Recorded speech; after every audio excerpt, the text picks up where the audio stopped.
I am senior meteorologist Kevin Moore with weatherspace.com forecast. We have a storm system that's going to be coming in to the Pacific Northwest. This storm system is moving directly to the east. Now, yesterday's storm system was kind of skirting the coast. Look at this image.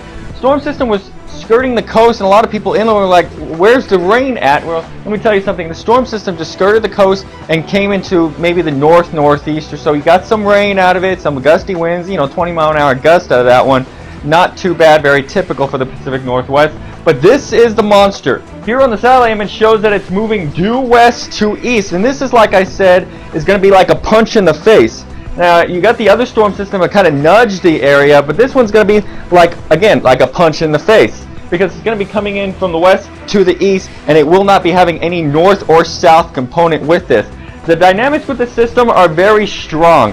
First of all, here's the wind chart here at theweatherspace.com. I went ahead and added some 60-mile-an-hour winds down the Oregon coast as well. And then we got some 50-mile-an-hour inland for the western Washington and Oregon areas, and maybe even Portland with 40-50-mile-an-hour wind gusts with the front, and Seattle at 50 miles an hour. Now, a lot of people are wondering, like, why aren't you seeing this on the news?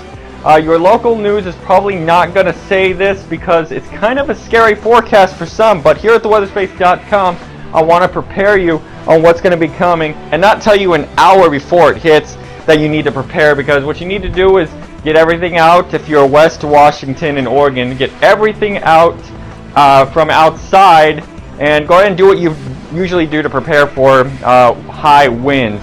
A frontal zone will have a lot of vorticity at the surface, and what I mean by that is we'll kick in the 3D overview map. The 3D overview map shows the southerly winds.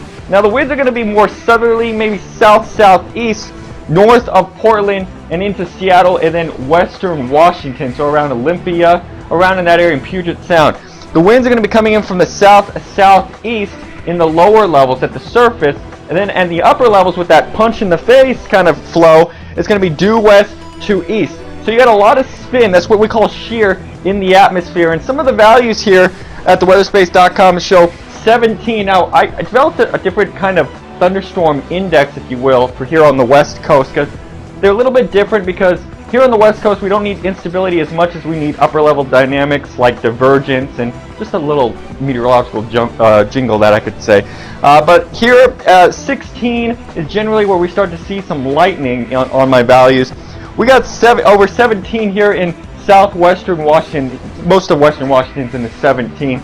And Portland, you're sitting at about maybe 16.5. So again, there is lightning potential, and with those severe winds out there, we may actually need a severe thunderstorm watch on the site. And that's not really decided yet, but I'll decide that sometime on Sunday morning before the frontal zone hits. But you got your little warning right here. Storm system is eventually going to hit the eastern portions of both states. Now, southeastern Oregon, you look pretty much okay for this one. It looks like most of the punch in the face activity, as I said, will be due west to east across western Washington, Seattle, the Cascades, and then going all the way to Spokane. So if you're in the Spokane areas, you might not see much of the activity. You may see some maybe isolated thunderstorms in the area, but it's not going to be as strong as western Washington and Oregon. So the western states are going to see much stronger activity out of this. So with that shear in place that I talked about, we will have a chance of tornado activity, because there is going to be convective activity out there.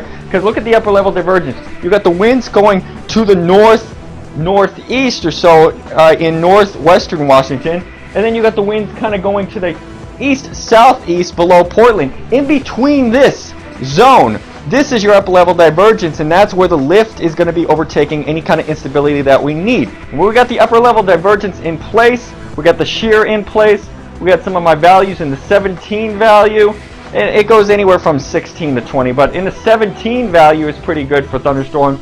We may actually have a chance of seeing low level rotation and maybe even some spin ups out there. So yes, there might be a tornado potential with this system along and ahead of the frontal zone. So the Pacific Northwest, I know you're going to be watching the Seahawks game. Here's the forecast for that. Frontal zone is going to be coming into the stadium area about when the game starts. So it's going to be either about or it'll clear just after, but we'll still have residual showers and thunderstorms and very gusty winds out there for that game. And in fact, anyone throwing the ball from south field to the north field is going to be throwing it at least maybe 30, 40 yards further. I'm telling you right now, it does happen. The wind does grab the ball. If you kick it and you throw it, it will happen, and you get a little bit more of an advantage on that one if they're still playing.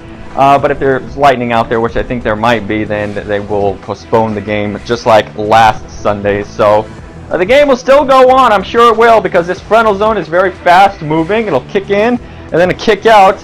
And then for your Monday across the area, mainly across the western states, we'll have those little pop-up isolated showers and thunderstorms in the area with that cold air aloft setting in.